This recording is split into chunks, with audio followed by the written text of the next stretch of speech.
many cases, the actual crisis has nothing to do with the mobility of the incoming workforce.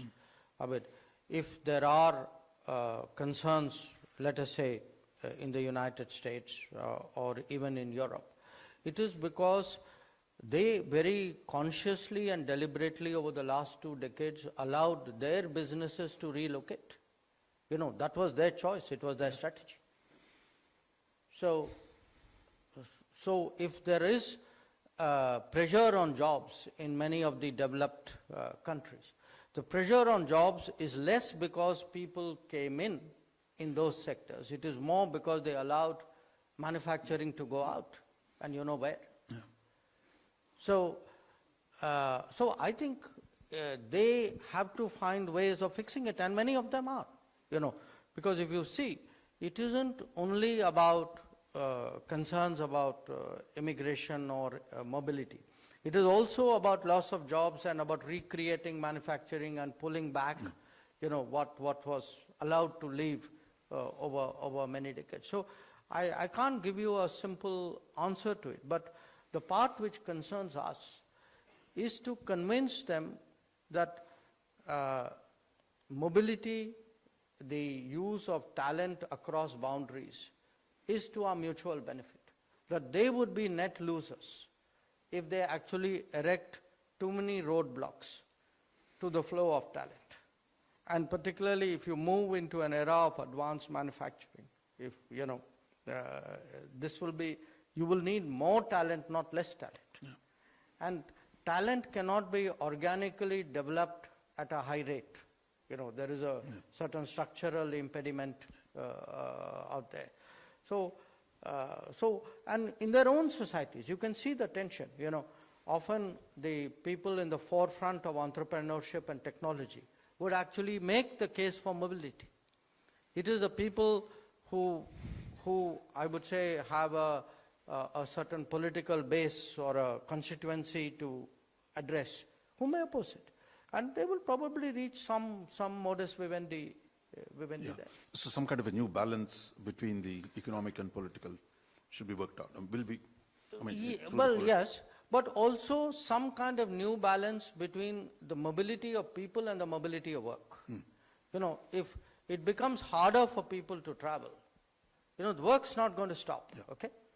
So if people don't travel, the work will travel. So is it insourcing or outsourcing? I mean, no, there is a third contradiction. I mean, while exporting talent... Last two, by the way, didn't end up as contradictions. No, you're trying to resolve them. Yeah.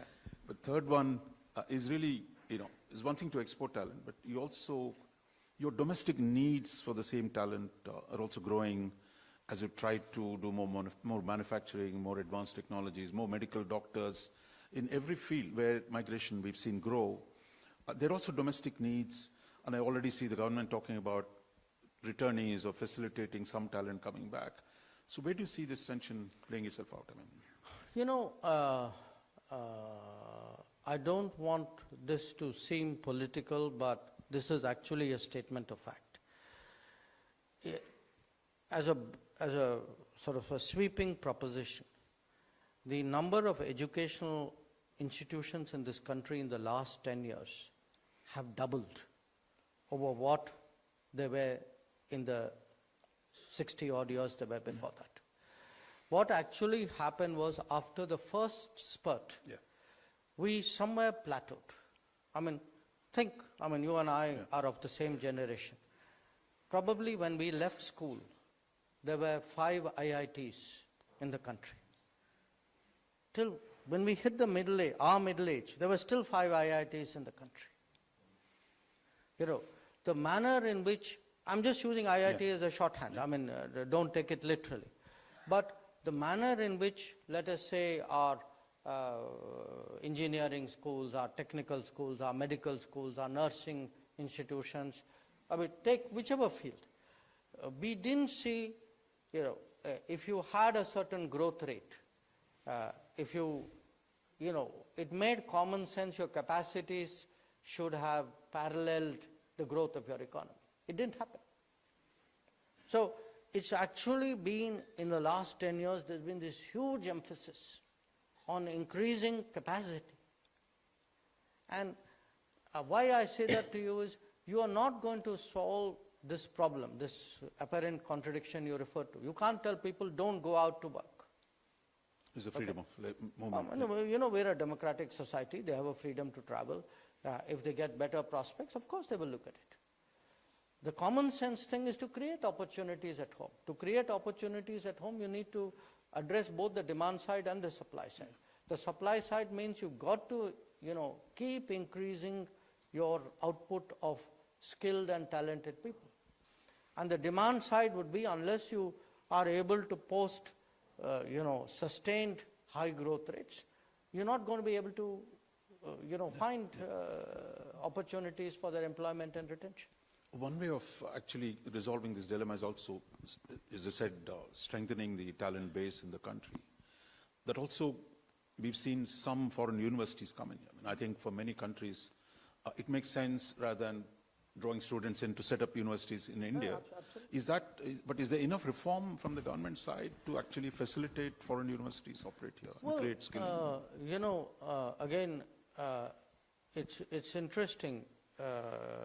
I was at a school of management over the weekend.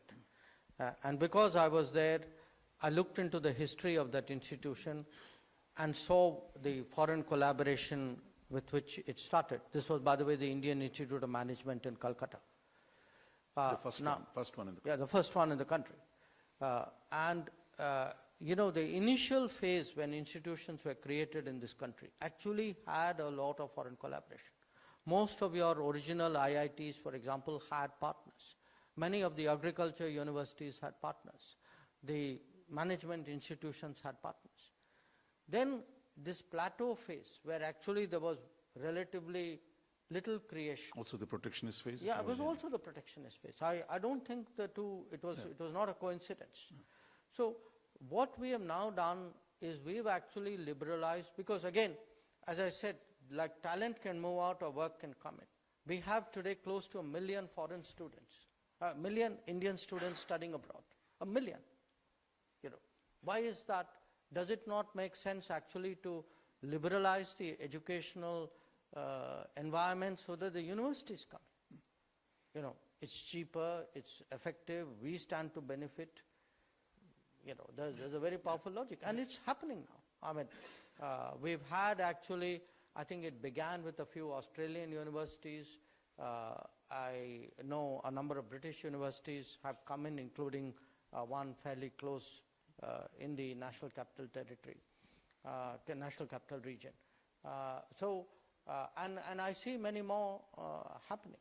You know, I mean, I was in Canada a few weeks ago, and I can tell you Canadian universities which draw in a lot of students. Many of them are actually quite interested in setting up campuses in India. And I think we are, you know, we see benefit in this. And we've left it very open.